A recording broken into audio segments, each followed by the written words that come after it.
हाँ तो बेटा जी आज हम लोग बात कर रहे हैं एक एनसीईआरटी के न्यूमेरिकल की which is related to the Gauss theorem या इलेक्ट्रिक फ्लक्स। तो देखिएगा इस क्वेश्चन में क्या बोला गया है कि हमें डिटरमाइन करना है फ्लक्स थ्रू दिस क्यूब। इस क्यूब के लिए हमें इलेक्ट्रिक फ्लक्स डिटरमाइन करना है।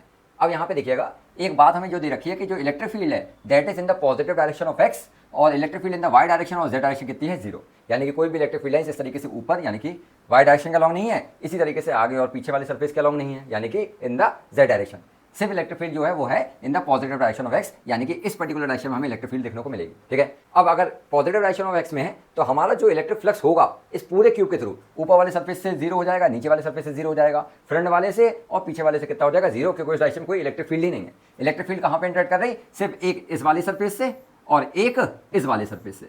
ठीक है बेटा, तो हमें क्या करना है, इलेक्ट्रिक फ्लक्स निकालना है। तो हम क्या काम करेंगे कि अगर नेट इलेक्ट्रिक फ्लक्स निकालना चाहते हैं तो हम क्या करेंगे, पहले सरफेस के थ्रू फ्लक्स निकालेंगे और दूसरे सरफेस के थ्रू फ्लक्स निकालेंगे और दोनों को जोड़ देंगे, है ना। यहाँ पे इलेक्ट्रिक फ्लक्स जो है that is a scalar quantity, तो इनका एल्जेब्रिक सम करना है। क्लियर है बेटा।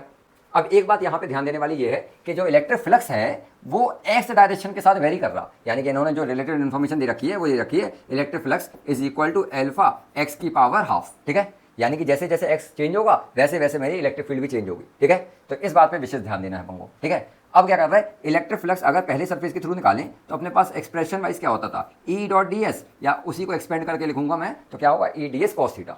इतनी बात क्लियर है बेटा।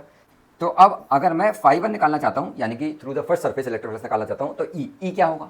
अब यहाँ पे देखना ई जो है वो इस रिलेशन के साथ वेरी कर रहा, तो अल्फा तो कांस्टेंट है तो मैंने अल्फा की वैल्यू लिख दी जो क्वेश्चन में दे रखी है दैट इज 800। क्लियर है। एक्स यहाँ पे क्या होगा, इस सरफेस पे एक्स की वैल्यू क्या होगी, तो आप देखेंगे this will be equal to A, है ना, ये क्वेश्चन में दे रखा है और ए की वैल्यू कितनी है 0.1। तो यहाँ पे मैं क्या कर रहा हूँ 0.1 which is the value of A और इसकी पावर कितनी है बेटा हाफ, तो मैंने हाफ लिखा।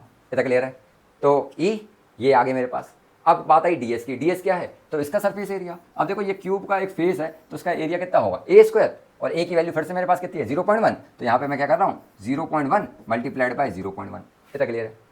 अब बात आई कॉस थीटा यहाँ पे कितना होगा, तो ये देखिएगा कॉस थीटा के लिए अगर ये मेरे पास सरफेस है, ठीक है, तो अब अगर मैं इसका एरिया वेक्टर बनाऊं तो एरिया वेक्टर क्या होता, हमेशा सरफेस के परपेंडिकुलर।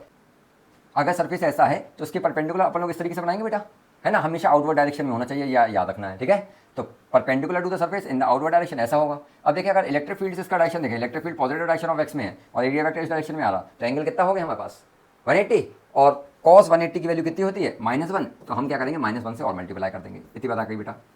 ठीक है, इतनी बात आ गई। अब अगर मैं इसको सॉल्व करूं तो φ1 जो आएगा that will be around minus का 1.52। यूनिट की बात करें तो यूनिट क्या हो जाएगी न्यूटन पर कूलम, यानी कि मैं ऐसे लिख दे रहा हूँ Newton per coulomb metre square. तो ये मेरे पास आ गई φ1 की वैल्यू।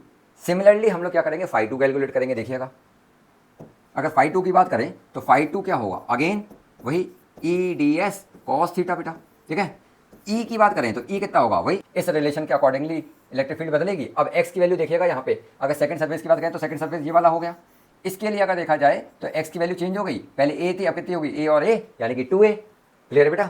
तो अब वही रख रहे हैं कि अल्फा की जो वैल्यू है दैट इज अगेन 800, एक्स बदल गया, एक्स कितना हो गया 2a, ए की वैल्यू कितनी है 0.1, तो जो कितना हो जाएगा 0.2 की पावर हाफ। इतनी बताई बेटा, है ना, इस रिलेशन के अकॉर्डिंग एक्स की वैल्यू बदली, वो बदल के मैंने यहाँ पे रख दी। ठीक है, ds कितना हो जाएगा, ds क्या फिर से वही एरिया, एरिया क्या होगा वही a इंटू ए स्क्वायर और a की वैल्यू अपने पास है 0.1, तो 0.1 मल्टीप्लाइड बाई 0.1। ठीक है, इंटू अब एंगल की बात आई, एंगल कितना हो जाएगा फिर से वही कि अगर यहाँ पे सरफेस ऐसा है तो इसका एरिया वेक्टर इधर होगा और इलेक्ट्रिक फील्ड भी इधर है, तो दोनों का डायरेक्शन सेम है, इसलिए यहाँ पे देखेंगे जो एंगल होगा दैट विल बी 0 और cos 0 की वैल्यू क्या होती है 1, तो ये लिख दिया मैंने। ठीक है, अब अगर यहाँ से φ2 को कैलकुलेट करा जाएगा तो ये φ2 आएगा समथिंग अराउंड 3.57, है ना, unit will be again newton per coulomb to metre square.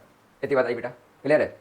तो this will be the value of φ2। तो φ1 अपन लोगों ने रखा कितना माइनस का 1.52 प्लस का 3.57। On solving this φ comes out to be around 1.05 newton per coulomb to metre square. तो this will be the final flux through the cube. ठीक है, बाकी सरफेस के थ्रू क्या हो जाएगा 0। इतनी बात आ गई। अब इसी क्वेश्चन में हमसे क्या बोला है, charge with in the cube. अब चार्ज निकालने के लिए फ्लक्स है तो हम सीधा सीधा गॉस लॉ का यूज कर सकते हैं बेटा। गॉस लॉ या गॉस थ्योरम क्या कहती है कि टोटल इलेक्ट्रिक फ्लक्स जो आता है वो क्या आता है, total charge enclosed upon epsilon not होता है बेटा।